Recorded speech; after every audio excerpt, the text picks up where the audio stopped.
I thank the Prime Minister for the kind words. The Secretary General will give us the list of the newly elected heads of state and government. In the meantime, I wish to recognize amongst us the newly elected President of the Federal Republic of Somalia, His Excellency Mr. Hassan Sheikh Mohamud.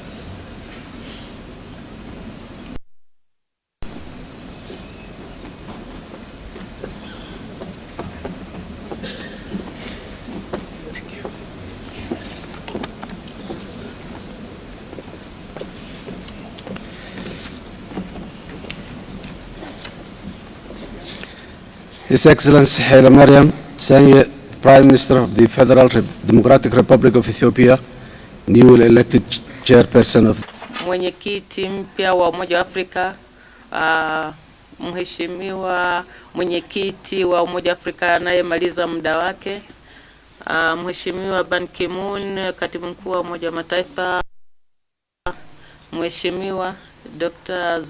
Dlamini Zuma, mwenyekiti wa kamisheni ya Umoja wa Afrika, Mheshimiwa Abbas, rais wa Palestina, mabibi na mabwana.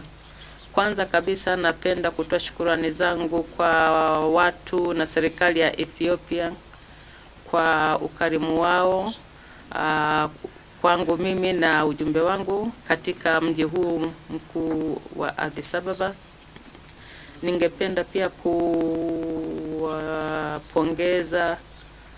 wote wale ambao wamefanya umoja huu uendelee kwa muda wa miaka 50, na kwa moyo kabisa mkunjufu napenda kuwashukuru wote kwa niaba ya Somalia kwa damu iliyomwagika na kutunga mkono ili kurejesha amani na utulivu. Tunakumbuka wanaume na wanawake wote ambao walipoteza maisha yao kwa ajili ya kuleta umoja, kwa ajili ya kuleta uhuru katika nchi yangu ya Afrika ya Somalia, na napenda kusema kwa sauti kubwa.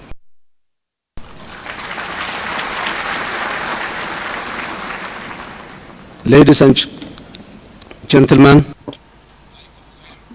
Mesdames et messieurs, je confirme que la Somalie est ici aujourd'hui comme partenaire à part entière et en tant que père fondateur, pays fondateur de cette grande organisation. Il ne s'agit pas d'un mirage aujourd'hui, il s'agit d'un rêve. La Somalie, c'est une réalité et la Somalie est avec vous aujourd'hui pour célébrer ce moment historique, pour goûter le fruit. This is among all of us to bring Somalia back into the international arena. Somalia has rejoined your community. I'm standing here in front of you as the elected president of the legitimate government of a sovereign nation, Somalia.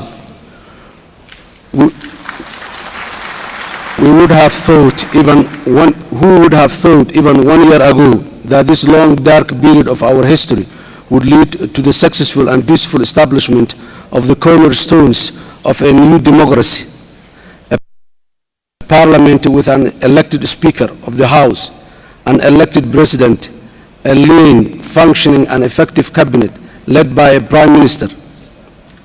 Somalia is no longer that part of the map that many wanted to forget forever. Ladies and gentlemen, we are still the untamed newborn member of this family, who is not always well behaved according to your expectations. We are the child who needs to learn how to walk. We are the brother who is poor and looks for your assistance. We are the sisters who is in need of all the attention and the protection of the parents and the elder siblings. But we are a nation again, the Federal Republic of Somalia.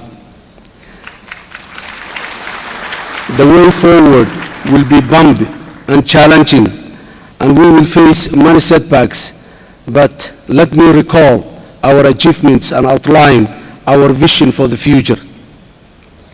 The six-pillar policy framework of my government bears witness to this endeavor.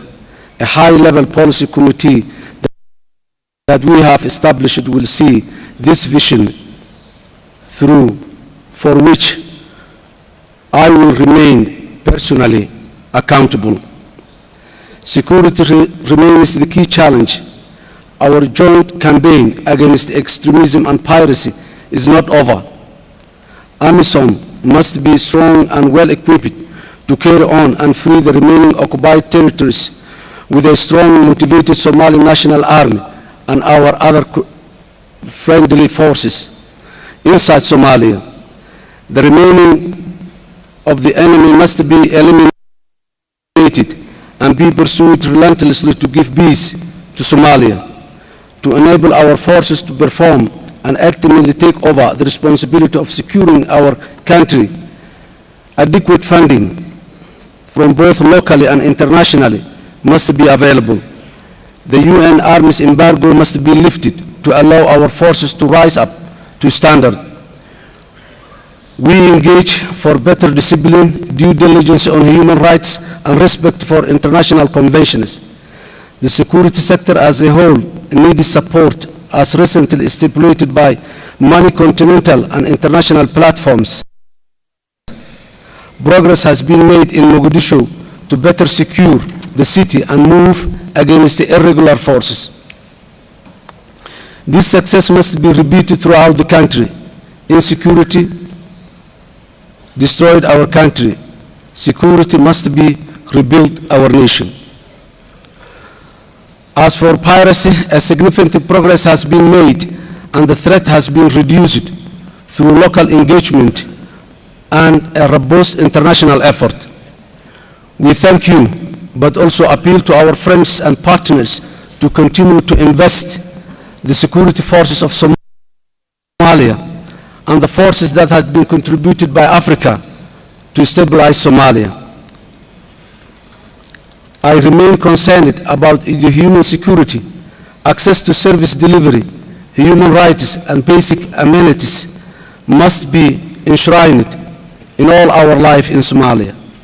It's not only the IDPs and the refugees who are of concern, but all those who never left and who are seeking for protection, education, health, safe water, better livelihoods, and adequate shelter.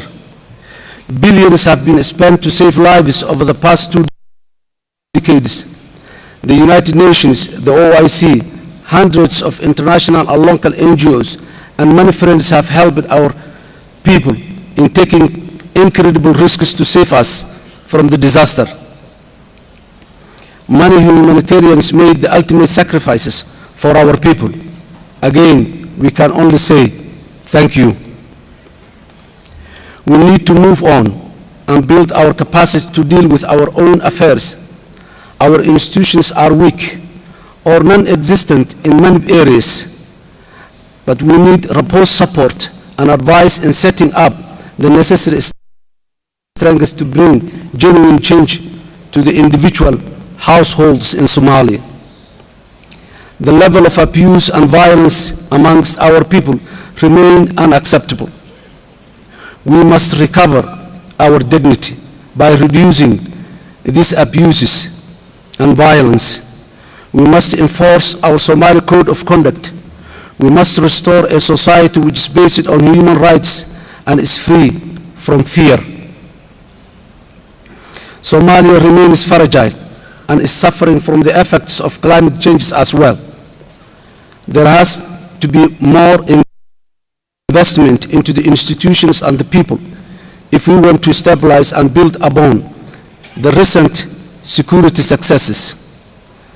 We have to invest into our youth, their education and skill to serve Somalia better in the decades to come. Ladies and gentlemen, let me devote few words on the issues of refugees and their return. We are committed to do our utmost to have our exiled communities return to their home, to their motherland, especially to their places of origin. We need our people home.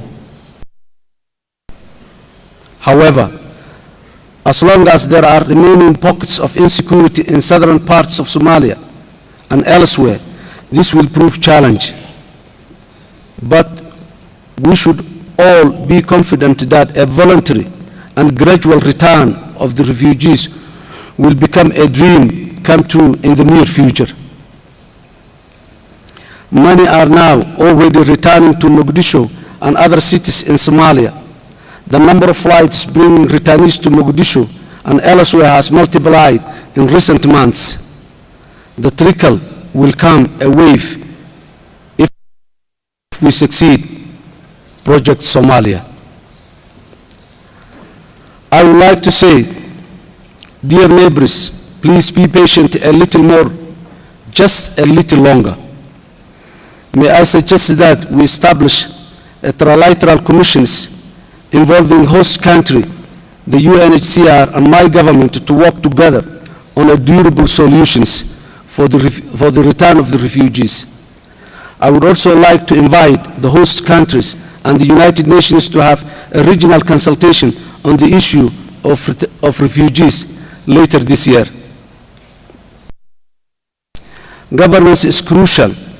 We have succeeded in setting up the central governance structure, and this achievement is impressive in itself. But where is the governance our people need in the regions, the districts, and within their communities? Governance cannot be limited to the center, Mogadishu. Our people will continue to rebel and be tempted if the only authority there remains is the authority of the gun. Strong armed forces and security sector reform need to be complemented by a capable civilian administration in all levels of governance in Somalia. We need to train, educate, and equip them. The economy still is a gray, but the potential of my people to trade, to rebuild, and to invest, not the least because of our tragedy forcing them so many to exile, is enormous and needs to be tapped on.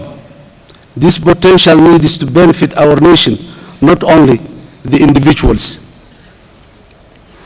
I'm engaging to rebuild the systems and the structures which ensure full accountability, allow for a solid revenue collection system, and an effective central bank.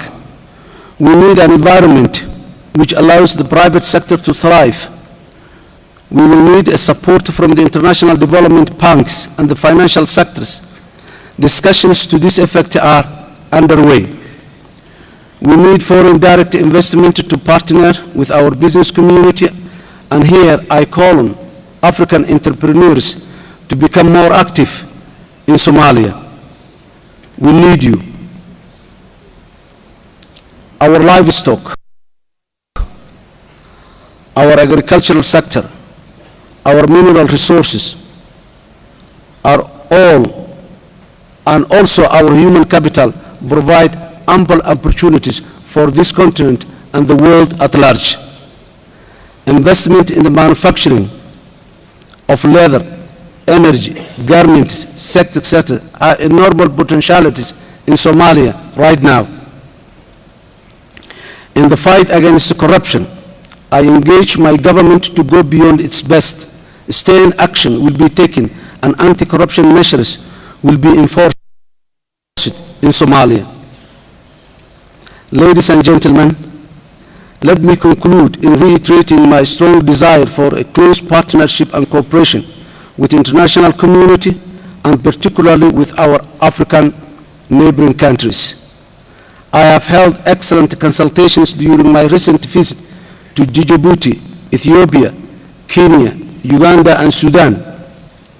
As you know, I have also visited Turkey and most recently the United States and the Kingdom of Saudi Arabia, who are all standing strong beside Somalia.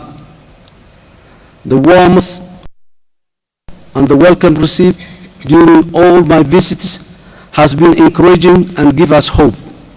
Many concrete proposals for future cooperation have been agreed upon.